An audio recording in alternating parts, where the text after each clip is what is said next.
Mas vou me esforçar, tá, Karen? Tá Para bem, tu tá agradecer bem. o convite tão gentil e também para poder compartilhar com a Denise, como tu disse, essa amiga tão querida nossa da instituição, que sempre aceita nossos convites para vir compartilhar seus conhecimentos aqui conosco. Então, a gente conversou um pouco, né, Denise, mas a gente viu que algumas coisas a gente pensa parecido, e aí depois deixamos assim aberto para cada um pensar como quisesse, né? Então, não sei se a gente vai talvez se repetir, vamos ver. Eu comecei pensando um pouco na questão do título da atividade, né? Desumanização na formação. Aí fiquei pensando, por que na formação, né? Por que colocaram na formação no título? Porque, de fato, a gente pensa em transmissão, né? Nesse caminho de tornar-se analista. Claro que formação pode dar uma ideia diferente do que a gente quer. Mas depois que eu pensei um pouco mais e pesquisei um pouco, me dei conta que é isso mesmo, tá ótimo o título, porque de fato formatar, colocar numa forma, né, é o que a gente não quer e é exatamente talvez a forma mais intensa, vamos dizer assim, da desumanização, né? Daquilo que a gente não gostaria. Então, eu faço parte de um grupo na SIG, que é a curadoria que está pensando as questões com relação às atividades dos 30 anos. E a gente pensou lá em fazer uma divulgação da instituição através dos seus supervisores. E a gente pediu, então, que cada supervisor escrevesse alguma ideia sobre a transmissão. E esses cards iam ser veiculados aos poucos, assim. Só que a gente depois resolveu fazer tudo em bloco, todos eles juntos, e ficou muito interessante o resultado, né? Porque as ideias sobre a transmissão que vão aparecendo ali vão se complementando, vão repetindo coisas importantes, né? E teve um deles que colocou uma coisa que me chamou a atenção, porque foi só nesse card que apareceu isso, que é o da Daniela Feijó. Ela diz lá pelas tantas assim: o que pode ser transmitido é uma experiência, e diferente do saber que pode ser ensinado, a transmissão veicula o não saber, aquilo que escapa. Bom, daí eu fiquei pensando, aqui temos o que escapa, né? E talvez o que escapa tenha a ver com o nosso tema de hoje, da desumanização. Então, eu vou ler aqui o que eu preparei, porque eu não quero também usar muito o espaço da Denise, né, para a gente poder depois também conversar. É nos textos sobre a cultura que Freud trata das relações e sua importância na determinação das subjetividades e nas organizações sociais. A construção da cultura se dá na identificação entre iguais, submetidos a restrições e normas que regulamentam as relações, evitando o caos e criando ideais. Mas Freud também nos alerta sobre o mal-estar inerente a ela e necessário para nos desafiarmos e nos tornarmos sujeitos. Algo dessa tensão entre o particular de cada formação e o geral das regras institucionais se confrontam, uma vez que o desejo é disruptivo, transgressivo. Esse incômodo é, portanto, inevitável numa instituição que precisa funcionar como reguladora das pulsões e tensões humanas e, ao mesmo tempo, é palco dessas mesmas tensões. Como ninguém se faz analista sozinho, e nem se humaniza sozinho também, é nesse trânsito entre o dentro e o fora do caminho de tornar-se analista que a instituição se constitui num pilar, um lugar de ancoragem e precisa oferecer um ambiente confiável, acolhedor das diferenças e que permita o desenvolvimento e a expressão das subjetividades.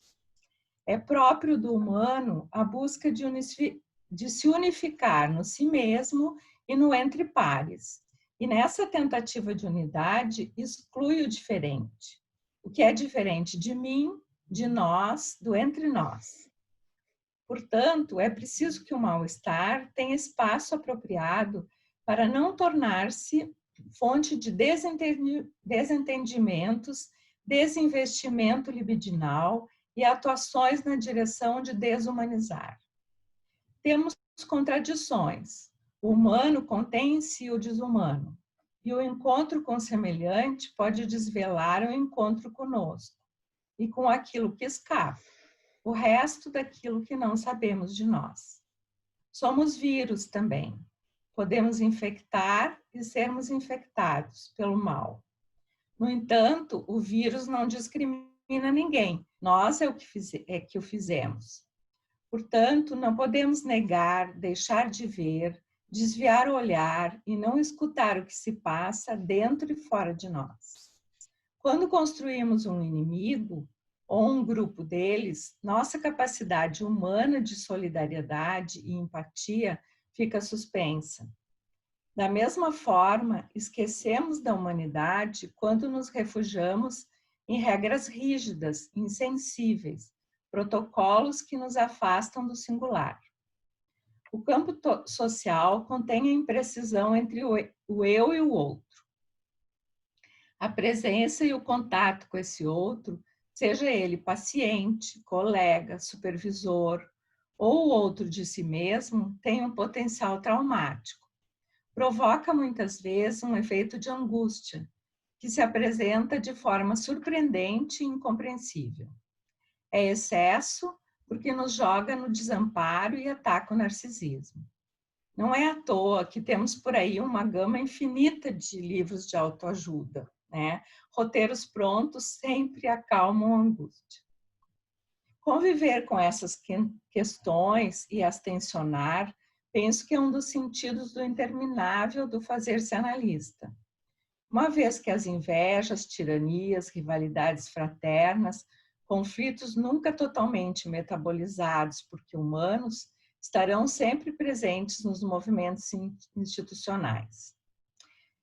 Então, essa analogia que eu ouvi muito no início da pandemia, essa analogia de que a gente está tendo que trocar o pneu do carro com o carro andando. Né? Acho que a gente faz isso o tempo inteiro como psicanalistas. Todos nós já vivemos e identificamos o desamparo diante da transferência. A gente, muitas vezes, navega sem bússola, porque é da natureza da própria psicanálise esse movimento dinâmico. Freud já dizia que estava levando a peste para os Estados Unidos, né? Mia Couto, numa palestra na Feira do Livro em Porto Alegre, em 2017, nos alerta sobre o perigo da desumanização. Diz ele, a primeira violência não foi pegar em armas, foi deixar de ouvir o outro, desumanizar, transformar o diferente em inimigo. Fecha aspas.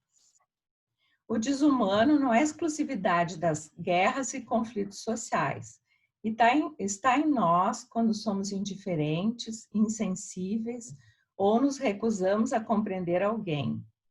Ou quando precisamos provar lealdade a um ídolo ou a um sistema. Tem um filósofo que se chama Leônidas Donskis, eu não sei se é assim que se pronuncia. Ele escreveu esse livro aqui, fica espelhado, né?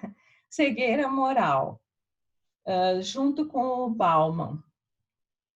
E aqui ele diz, cometemos todos o auto-engano de que o mal nunca está em nós. Sempre nos parece estar em outro lugar ou em representações religiosas, por exemplo. Entendo que, em certa medida, precisamos disso como defesas, porque fica insustentável emocionalmente viver sitiado por dúvidas e inseguranças constantes. Tendemos, então, a interpretar pela lógica do bem e do mal, do preto e do branco. Podemos abrigar um monstro dentro de nós e justificar nossas próprias experiências, diagnosticando e demonizando outras pessoas. Tem um escritor israelense, Amos Oz, alerta para o fato de que há um gene do fanatismo que se revela no cotidiano com a predisposição que temos de querer mudar as pessoas para o seu próprio bem, numa tentativa de manipulação e controle.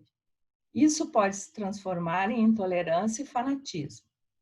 Temos uma tendência a simplificar as respostas, perdendo de vista a verdadeira natureza do conflito, entendendo-o como uma guerra entre o bem e o mal e tomar partido, quando isso não é possível. A tragédia é justamente a polarização.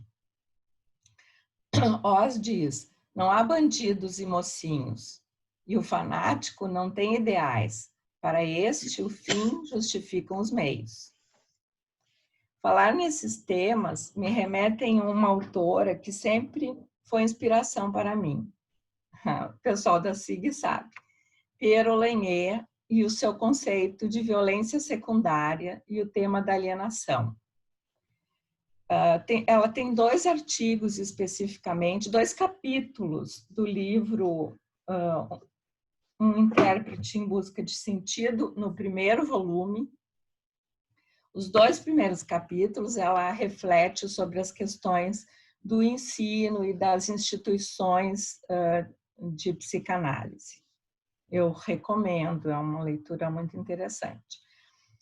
Ali ela aponta para o risco da alienação transferencial na busca de garantias de verdade, criação de dogmas e enunciados de verdades únicas, acabadas, sem a possibilidade de questionamentos. Nesse tipo de violência, o analista mais experiente recusa o estilo e a singularidade do colega, querendo transmitir a sua própria leitura. A aprendizagem se torna doutrinamento e a psicanálise toma um caráter religioso, idolatrando figuras e mitos. Quando se trata da transmissão, precisamos acertar essa medida entre doutrinação e transmissão. A doutrinação pode aplacar angústias, mas traz em seu bojo o perigo da alienação, um ponto cego na relação de poder e conhecimento, impossibilitando novos encontros transferenciais, impedindo a circulação de novos saberes e a independência do estilo próprio.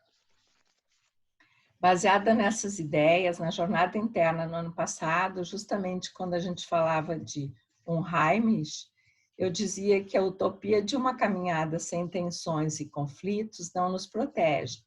O risco é justamente quando não há espaço para o desamparo e o desejo onipotente de alguns se alia à demanda de garantias de outros, perpetuando a fragilidade do pacto civilizatório de que fala Freud em Totem Tabu. A desumanidade que assistimos atualmente na questão da pandemia pelo Estado brasileiro, onde os mais sobreviverão os jovens, os fortes, os poderosos, também pode ter sua versão perto de nós. Os melhores, os que sabem mais, os que são versados nos mistérios da verdadeira psicanálise e cuja palavra detém um valor de lei. Divergências e diferenças precisam existir. Pensar de forma independente, rever teses, interrogar a si mesmo, são modos saudáveis e necessários. Críticas também são, quando não pretendem culpabilizar e anular subjetividades.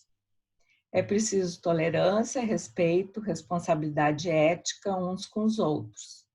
valores humanos presentes na sensibilidade de uma boa escuta.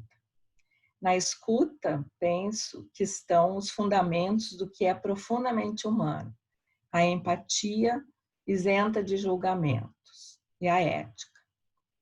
São valores que devem ser exercidos também nas relações fraternas. Para finalizar, parece-me interessante o caminho apontado por Oz para combater o fanatismo. O humor, criatividade e curiosidade. Rir é o fanatismo, ele diz. Talvez porque rir seja um bom antídoto para um superego rígido, né? E curiosidade faz com que possamos descobrir que nossas próprias respostas estavam equivocadas. São caminhos na busca da empatia e da tolerância. Precisamos reconhecer nossa interdependência. Estamos isolados nessa pandemia, mas dependendo mais ainda uns dos outros. Por isso eu achei interessante a figura dos cards, todos juntos, né, com o tema da transmissão, no sentido de costurar esse nós, um coletivo com potencialidade. Termino com uma citação do livro do Oz, Como Curar um Fanático, em que ele diz assim: sejamos muito cuidadosos. Fanatismo é fácil de pegar. É mais contagioso que qualquer vírus. Isso foi escrito em 2004, bem antes da pandemia. Era isso, cara. Rosana, muito obrigada por tuas reflexões, que já nos trazem muitas coisas importantes para pensar. E agora eu vou passar a palavra para a Denise. Posso falar? Pode falar. Então, tá.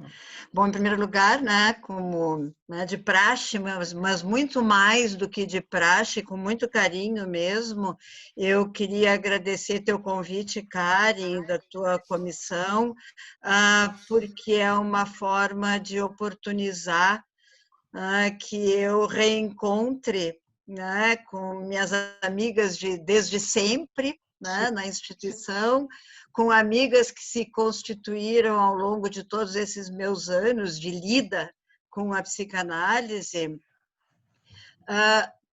como também dos muito jovens, que de alguma forma fazem, né, um tipo de polaridade, mas polaridade do bem, né, em que hoje eu posso ser escutada como talvez uma das mais velhas nessa lida, né, e amanhã posso escutar os muitos jovens, e com isso a gente vai podendo, né, criar espaços de troca e espaços igualitários em que a hierarquia não seja soberana no sentido destrutivo, mas que possa ser tomada como respeito a cada um dos lugares que cada um de nós ocupa, né, ao longo das nossas vidas e das nossas vidas, sobretudo no tema que nos toca hoje, das instituições, né? Então, te agradeço com muito carinho a lembrança do meu nome, e também queria dizer que, diferente da Rosana, eu não tomo, né, a SIG porque não a conheço nos seus propósitos de, né, nunca dei seminário de formação, então não conheço, mas tomo toda a minha experiência de 40 anos de professora, de graduação, é verdade, mas que, de alguma forma, se repetem, né, os modelos autoritários, né, e os impasses, né, das desumanidades que se efetivam numa universidade, com muita frequência se repetem nas instituições. Então, eu tomo essa minha experiência enquanto professora e enquanto participante de muitos e muitas instituições ligadas sempre a essa questão da transmissão. Eu sou uma pessoa que participa sempre de instituições, né? Desde que nasci para a profissão, através da Sociedade de Psicologia, mas a instituição sempre, para mim, tem esse valor de um espaço paralelo, né, daquilo que permite, enfim, né, lugares múltiplos, pessoas que pensem diferente, enfim, né? Mas também não acho, né, e esse talvez seja um tema, né, que não é desse encontro nosso de hoje, mas que é um tema importante. Eu não acho que uma formação, né, que pode não ser uma formatação, né, uma formação no sentido da transmissão e da constituição do sujeito como psicanalista, se faça só e exclusivamente dentro da instituição. Né? Eu acho que uma formação pode se fazer de outros modos para além da instituição. Mas hoje vamos falar mais, né, do tema da instituição propriamente dita. Eu quero dizer com isso, assim, eu acho importante dizer, porque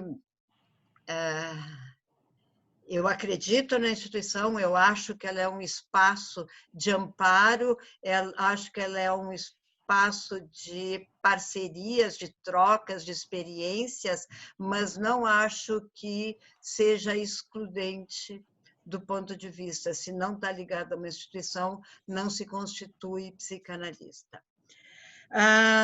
Como a Rosana falou, conversamos algumas vezes, temos, né, quase tudo em comum no modo que pensamos, né?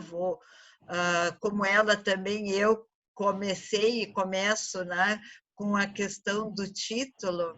Cheguei a falar com a Karen, né? Karen, o título é esse mesmo, né? Daí levantamos humanização, desumanização, né? Né, então, o título, né, de alguma forma, né, precipita, né, as coisas que me pus a pensar, né? No sentido assim, é uma afirmação, né, é um questionamento, ou é, né, uma provocação no sentido de estarmos sempre muito alertas para essa questão, né, do que nos escapa, que é o que de desumano temos, né, e não precisamos ir muito longe para reconhecer, né, que, né, a atuação do desumano é uma constante nos vários segmentos das nossas vidas, né? E que, portanto, não tem como coibir, deixar de existir, mas é preciso que estejamos atentos a isso, né, em eterna vigília. E eu acho que a instituição faz um pouco, né, pode vir a fazer um pouco esse papel, né? Mas, então, partindo do título, e do título nesse sentido, né, questionamento, afirmativa, desafio, interrogação, enfim, né, eu me interroguei, né, o que eu pensava, como psicanalista, o que é o humano, já que falaríamos do desumano, né? E me ocorre, né, sempre, né, é um pressuposto freudiano, é claro, né, de que, né, é pela ação específica que o bebê, a cria humana, se humaniza, né, de que ela sai do estado de necessidade, de fome, e se torna um corpo erótico. E que, né, a perpetuação desse estado fundante, né, desse primeiro estado, é o que a desumaniza.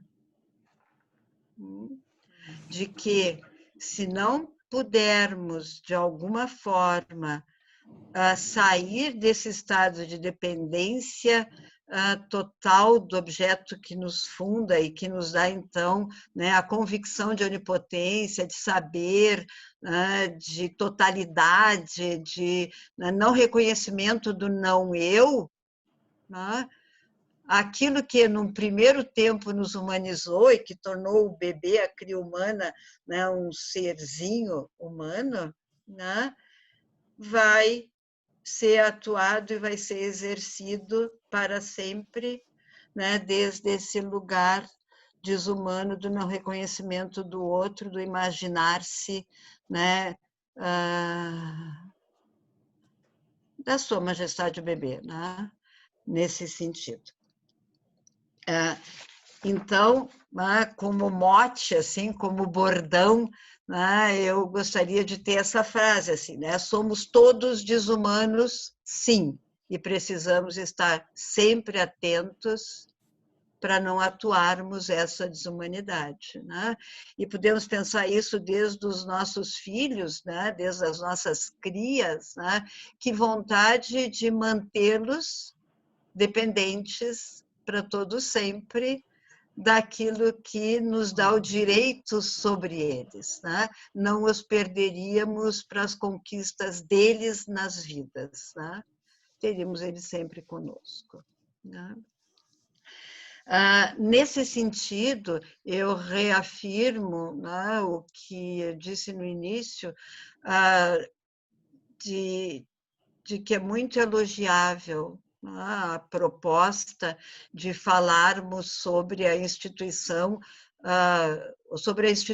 enquanto formadora, né, para que nós possamos nos manter sempre alertas e atentos como instituição desse lugar de autorregulação. Acho que a Rosana tocou um pouco disso, né? A instituição precisa ser, na minha perspectiva, um lugar de controle sobre os nossos narcisismos individuais. Não acho que a gente seja, acho que fraquejamos muito frequentemente enquanto instituição, né? Mas que isso e eventos como esse que a gente possa falar, né, e nos colocar nessa nossa angústia, né, de desejo constante, né, de perpetuação do nosso saber como dominante, né, da nossa experiência como a mais importante, como eu sei e te digo o que tu precisas saber. Então, de novo, muito obrigada, Karen, muito obrigada a Sig, né, por abrir esse campo, esse espaço de pensamento sobre o tema do desumano nas nossas formações, e, de novo, não me refiro a da Sig, que não a conheço, mas, com certeza, na discussão, alguma coisa vamos poder trocar sobre isso. Eu trouxe algumas algumas citações, né, que eu gostaria de compartilhar, e eu vou ler para ser bem fiel. A primeira é minha, né? E eu escrevi uma vez num trabalho assim: sofri por conta da desumanidade e me vejo atenta sempre a não repetir o descuido que deixa escapar a tal da desumanidade que o narcisismo carrega, com os que nos buscam para uma formação. Sempre pertenci às instituições e sempre busquei essa atenção. Eu acho, né, e eu acho que eu já falei um pouquinho nisso, eu acho que a Rosana falou também, né, todas as instituições, elas trazem no seu bojo, no seu nascedouro, né, a marca fundante sempre é, né, essa que estamos falando, né? Vamos fundar uma instituição que dê conta de tudo aquilo que a gente idealiza, que a gente acha o máximo. É isso que nos faz, talvez, né, patológicos nas nossas instituições, né? Há alguns anos atrás, eu escutei também uma frase que me faz pensar sobre, né, essa luta do crescimento e do poder, né, e do poder do narcisismo de boa qualidade, do narcisismo né, de atuação onipotente, né, e sectária, né? E a frase que eu escutei uma vez, né, me fez pensar também sobre isso. Eu era muito jovem e falava com um colega muito mais experiente que eu, né? E ele me disse assim: lutei muito para chegar aqui onde estou. Não vou me tirar. Mas também escutei, na continuação dessa frase, que lutem como lutei. Acho que tem os dois lados, né, nessa frase, né? Por um lado, ninguém me ultrapassará porque eu não deixarei, e por outro, eu posso servir como modelo que vocês possam, de alguma forma, lutar, né? Me tendo, talvez, como modelo. No final dos anos 90, o Kernberg, que é um psicanalista que foi presidente da IPA, os mais antigos, com certeza já leram ele, já estudaram sobre ele, talvez os mais jovens não. Ele fez uma cartilha, né? Hoje em dia tão em moda, né? Se faz cartilha para tudo, né? Como a Rosana disse, cartilhas e autoajuda estão em voga, né? Mas ele fez uma cartilha naquela época de como desestimular a criatividade. Te lembra, né, Rosana? Eu li. De como desestimular, né, a criatividade. E eu trouxe também uma citação dele. Era de supor que nós, analistas, pudéssemos organizar nossas instituições de forma diferente, como diz Derrida, ou seja, usando os instrumentos que a psicanálise nos fornece. No caso em pauta, isso poderia significar o dispor-se a empreender uma permanente autoanálise institucional. Se é que podemos falar assim, se é que isso é factível.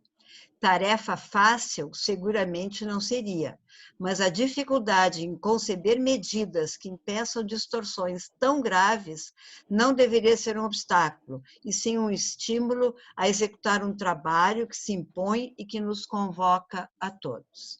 Na rabeira, e um pouco anterior a ele, o Ferenczi, quando funda a IPA, ele diz: temível patologia das associações e grupos políticos, sociais e científicos, onde reina normalmente a megalomania pueril, a vaidade, o respeito pelas fórmulas vazias, a obediência cega e o interesse pessoal, em vez do trabalho consciencioso consagrado ao bem comum. Então, eu peguei algumas pessoas, né, de épocas distintas, né, e talvez mostrando que essa é uma luta constante, que sempre precisamos estar vigilantes, porque seja quando da fundação, né, da IPA, lá pelo Freud, em 1910, seja, né, por um analista do final do século passado, de uma das instituições mais autoritárias, pelo menos no nosso meio, né? Mas tem sempre um desejo de vigilância, né? Às vezes a gente não dá conta e sucumbe. Então, feita essa introdução, assim, como é que eu organizei meu pensamento, né?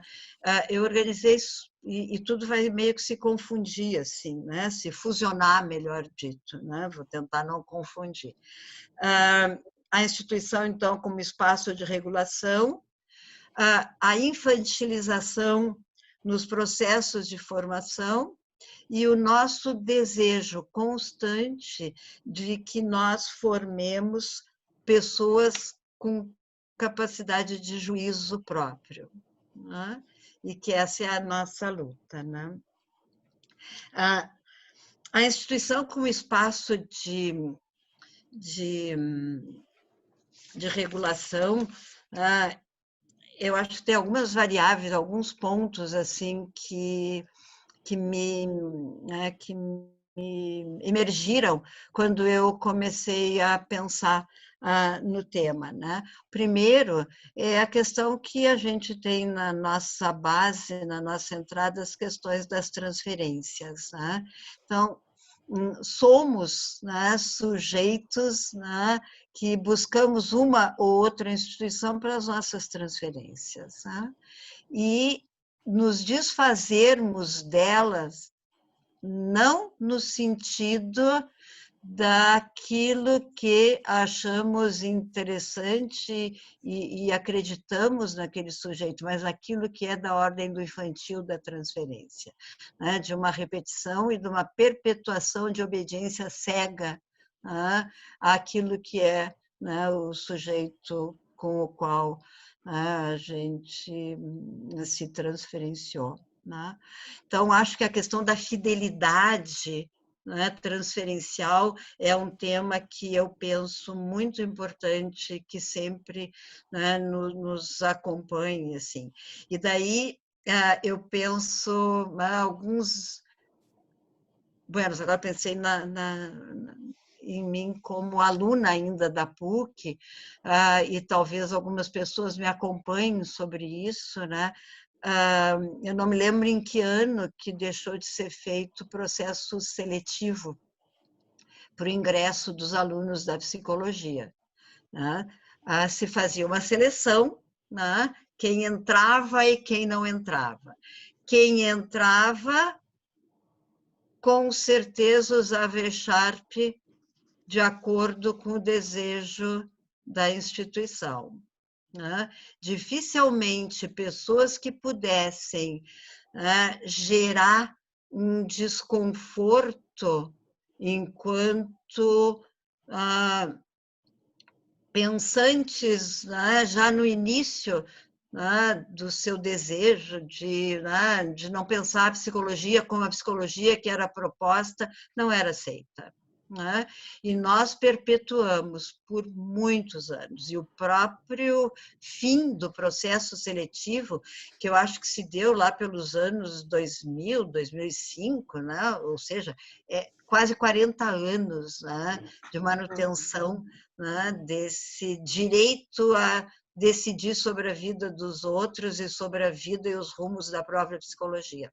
Acho que a gente faz um pouco isso quando a gente faz, né, seleção também nas nossas instituições. Com muita frequência escapa, né, a alguns pontos que são pontos de por onde aquela pessoa fez as suas transferências. Nos interessa alguém que tenha transferências por rumos que não são os nossos? Então, muitas vezes, pessoas, né, que poderiam ser ricas para a instituição, elas são deixadas de lado por uma não identificação, não com a psicanálise, mas com uma não identificação com um modelo. Né?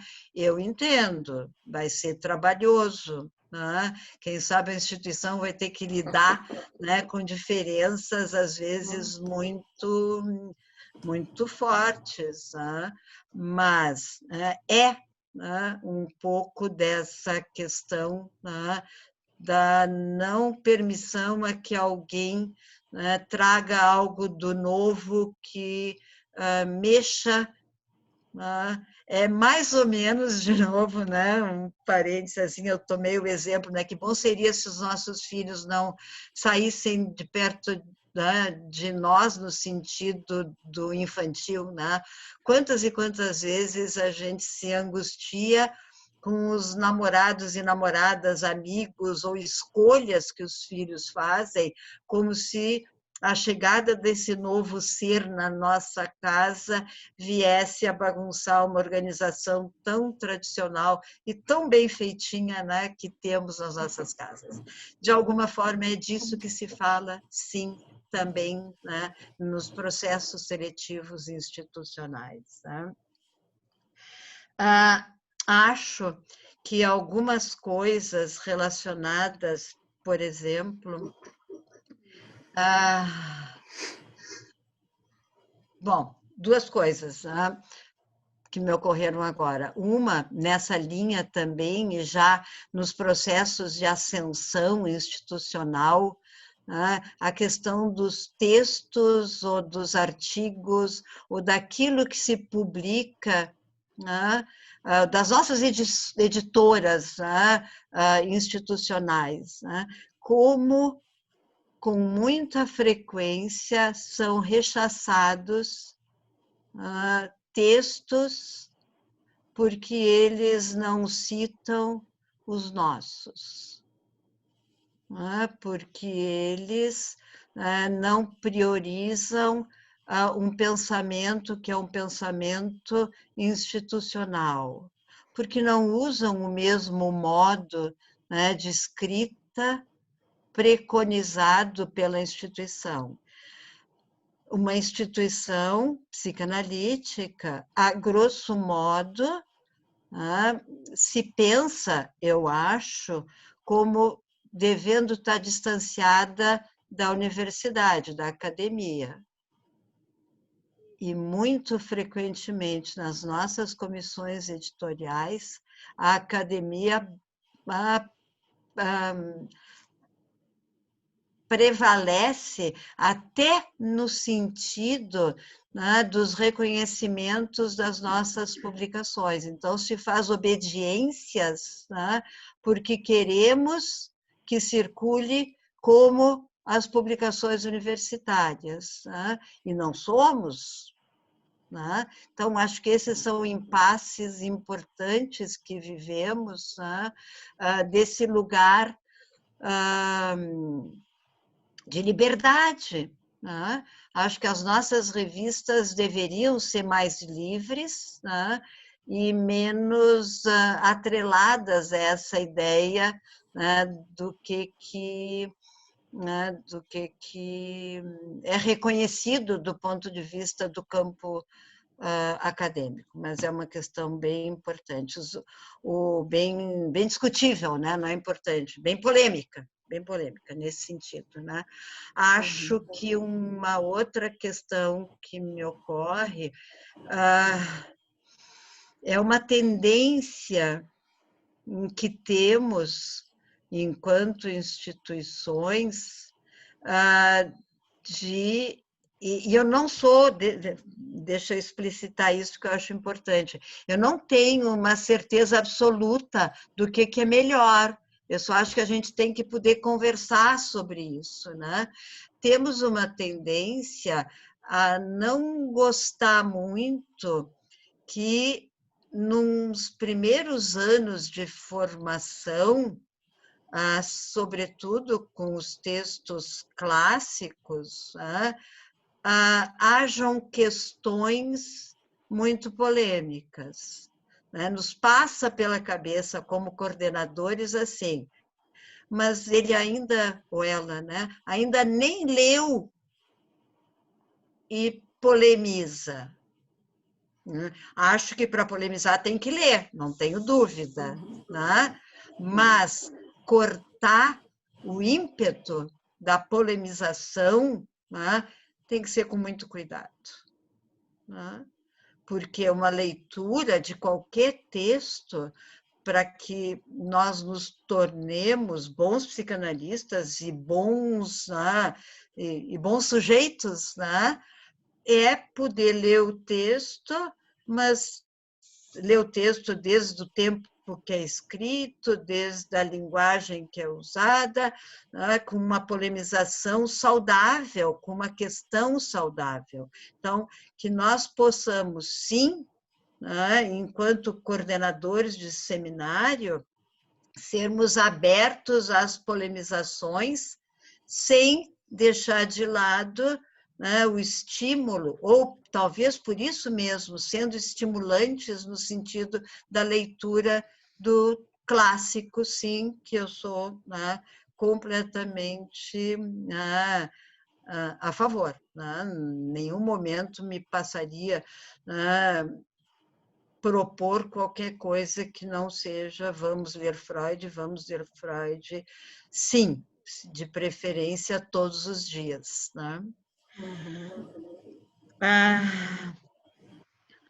Acho que tem também, ainda na questão da formação e dos nossos seminários, das nossas escritas,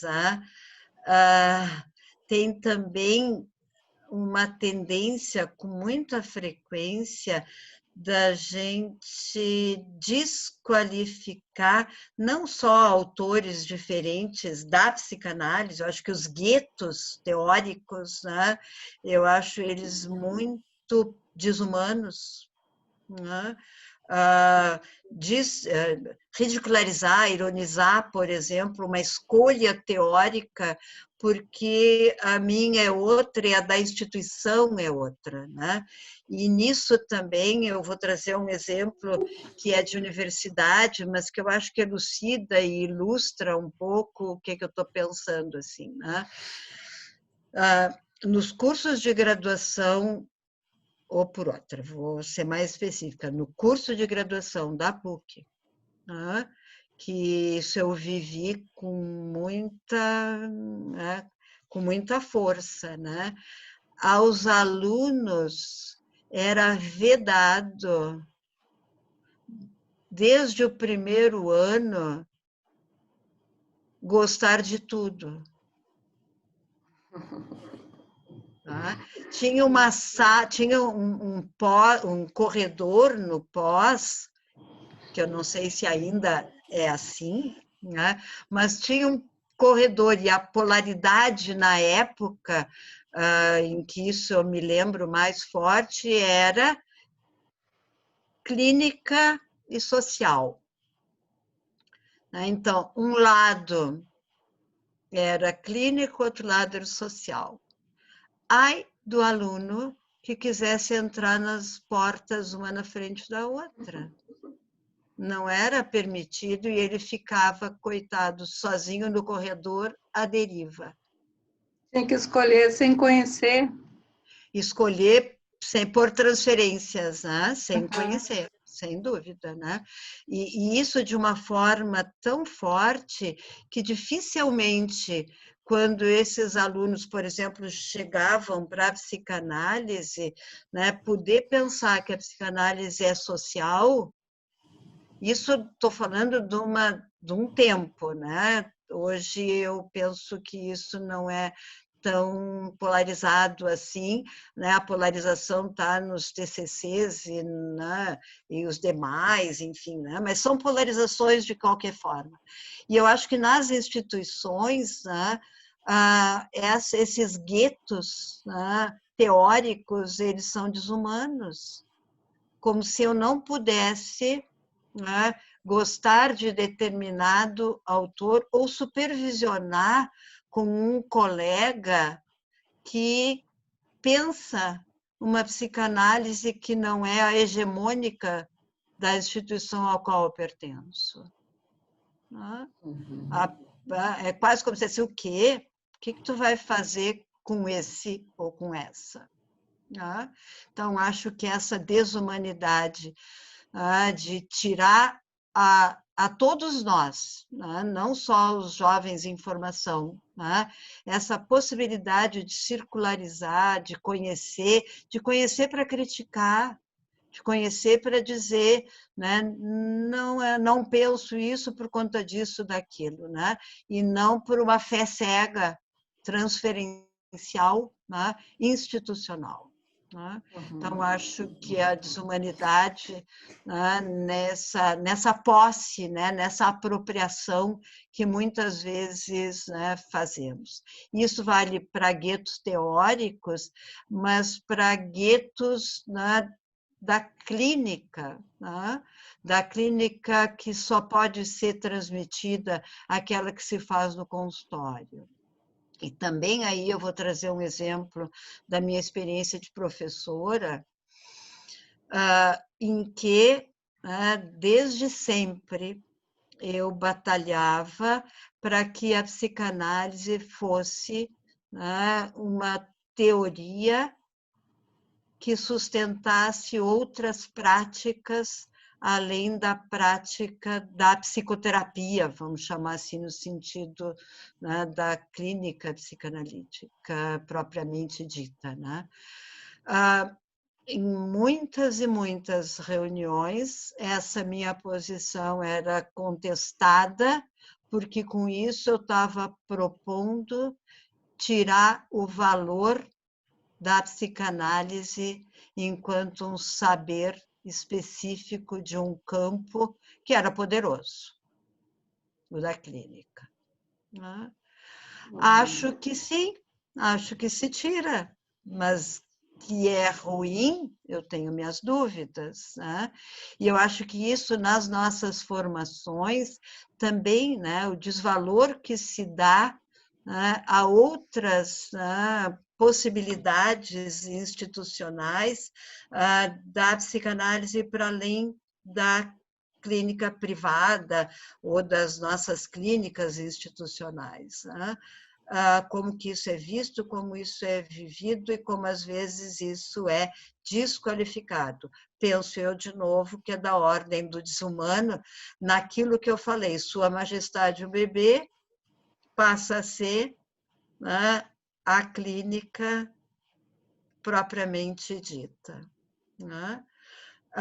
E esse poder, que eu também acho que é bem complexo, e, de novo, eu não estou afirmando, dizendo que o que eu penso é o que é, né? Eu acho que o que eu penso pode ser bem discutido, e eu acho que é bem bom que a gente possa, num evento como esse que a SIC está chamando, né? Algumas questões, né, relacionadas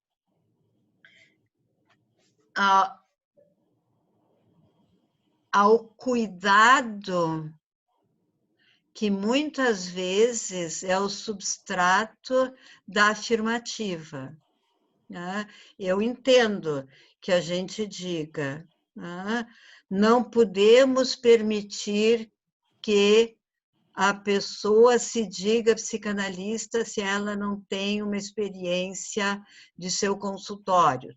Temos que ter passos importantes para que a pessoa se titule psicanalista. A instituição, algumas delas, é quem vai dizer, né, quem é psicanalista, quem não é. Né? Então, eu entendo o cuidado com a psicanálise, acho procedente, acho importante. A questão é que, muitas vezes, ele funciona como um exercício de poder, como foi em tempos antigos, em que nós podíamos nos chamar psicoterapeutas psicanalíticos. E até tinha uma afirmativa que, na época, eu não entendia por falta de competência, né, mas que é engraçada para quem conhece a psicanálise hoje em dia, né, que fosse afirmada.